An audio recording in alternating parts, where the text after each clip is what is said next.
con mágico de México.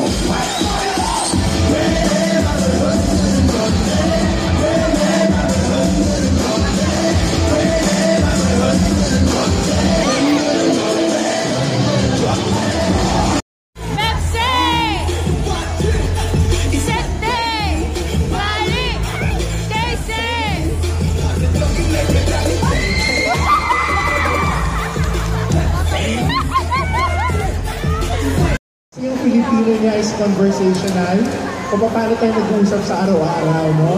Pinasukan din namin ng mga Filipino expressions, no? I mean, sa konteksto ng Pilipinas. Imagine niyo kung nagtatagalog or nagpi-Filipino sila Jimin, anong tunog ni RM, anong tunog ni Jin, anong tunog ni B, diba? So, kunwari, may nangyaring maganda, ano siya sabi ng Pilipino? Ay! Nagkaganon din sila, ay! Gumagamit din sila ng mga salita ng bongga, ganyan. Or, yun yung maganda.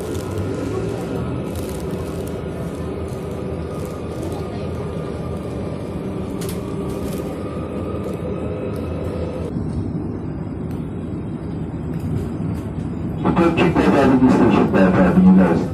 Station na kakakita po yung mga traditional na gamit, lalo na yung book card na gagamitin sa pagdadas ng istasyon. Maraming salamat po sa patuloy na pagtangkilik sa VOTRF.